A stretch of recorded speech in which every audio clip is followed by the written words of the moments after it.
just wonder, how does it feel like to live with somebody in this manner, raising a child together, and not even have an ounce of physical attraction towards them? If I was to ever think about somebody in such a repulsive manner, like, ew, we've never kissed, cause just like, LOL, ew, I don't think I could do that. Hey there, welcome to my channel. My name is Flourishing Fancy, and on this channel we discuss lifestyle and have regular old chit chat. Today's gonna be a different kind of chit chat. I'm gonna call it Confessions and Cocktails, because we are going to be going over a confession on LSA. LSA is Lipstick Alley. It's basically just a forum. If you're unfamiliar with it, it's just a forum where you can discuss on so many different topics. And then there's also a section where you can confess. You can post anonymously and confess, get some things off your chest, ask for advice, yada, yada, yada, whatever it is that you want. And I don't know, I just like reading some of the confessions because they're interesting. A lot of them are actually relatable, and I'll go into that a different time, a different day. But some of them are relatable, and some of it's just like, oh, some people just need a hug. That's all. Some people just need a hug. All right, so let's begin Confessions and Cocktails. So I'm going to read the confession, give my commentary, and then I want to know what your opinions are in the comments. Anyways, I decided to settle for my divorced best friend. He was never my type from the beginning, which is why he was friend-zoned. But we were very good friends, great friends almost. We became close, not because I like him like that, but because he was a great friend to me at a time that I badly needed one. Fast forward to years later, when I gave up on finding true love and got closer to my best friend in an intimate way, really out of boredom and loneliness. Myself and my best friend decided to have a baby together, LOL. So now we all live together as a family, but I'm not sexually attracted to him at all. I never want to have intercourse with him, and I used to love having intercourse. We have never kissed, LOL, like never. Just lip to lick, peck. Just because, ew. We just don't have that. When I like a man, I love giving him head, but not my BF. I can't even stand the thought of it. Ugh. We are not married because I don't want us to be. If not, we would be married. But I don't want to marry him just because we have a family together, a child together. But that's the thing. The fact that I don't want to marry him is just the biggest proof that I really don't like him. Like that. Because like most women, I definitely would love to be married. It was always the lifelong goal of mine. At first, I thought I didn't care about this, but 3 years later, I'm just depressed because I'm realizing I never found love and I settled and still didn't find true love here.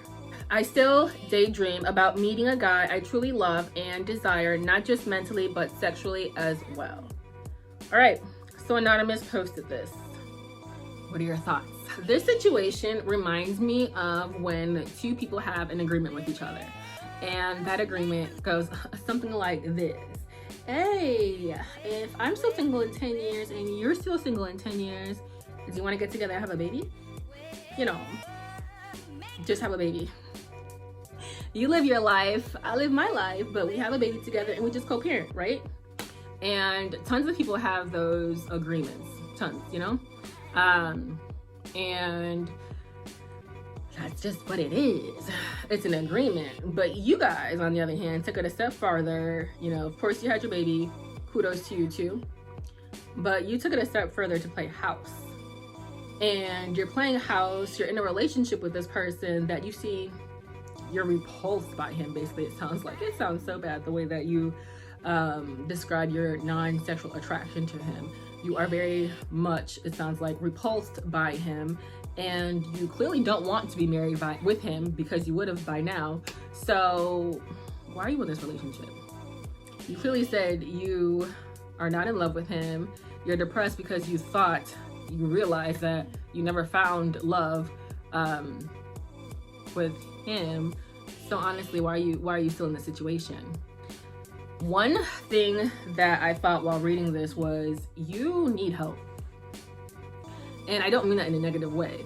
I think you need to do some self-work, some inner work, try to find out what it is about. Everybody wants to be in love. That's just what it is. Not everybody. time out. A lot of people want to find true love.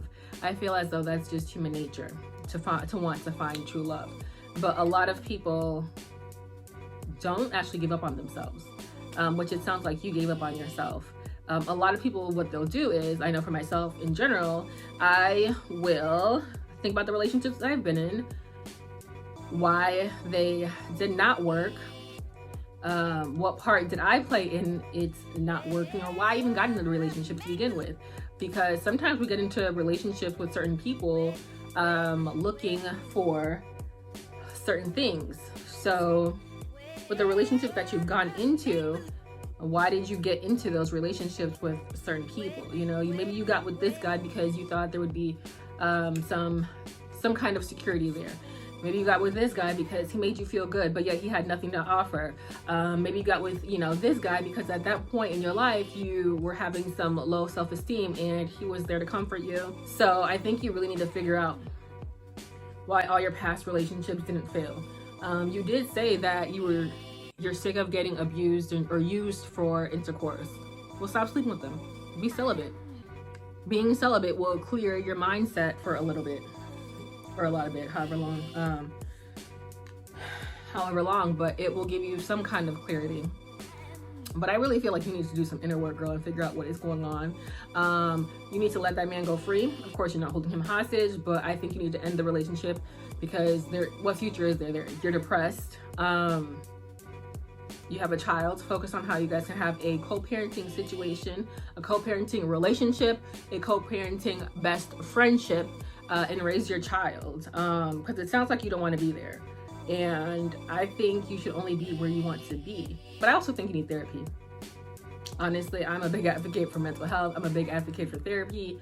The idea of settling is something that I'm sure a lot of women and men have thought about. They thought like, darn, did I settle being with my current partner who I've had a whole family with? Do I think I can get better? Am I happy? Am I not happy? Yada, yada, yada. But a lot of people have those thoughts after they've thought that, oh, I'm in love with this person, we're gonna have a family, and then years down the line, they're like, oh wait, did I settle? I think I settled. But you decided to settle from the beginning, which I understand. Everybody wants to fall in love.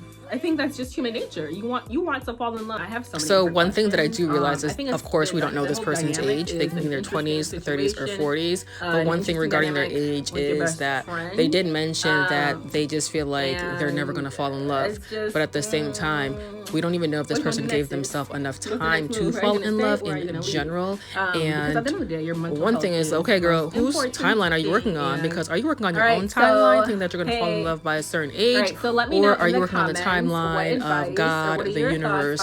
Because at the end of the day, you might fall in love. You just don't know when. Also, if they're in their 20s versus 40s, of course, you're going to be in two different places in your life.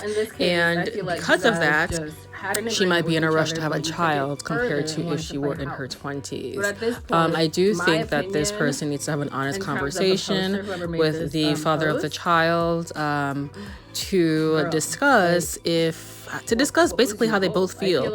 Are they both unhappy? Is this going the way that they want it to go? Clearly, it's not going the way that she wants it to go.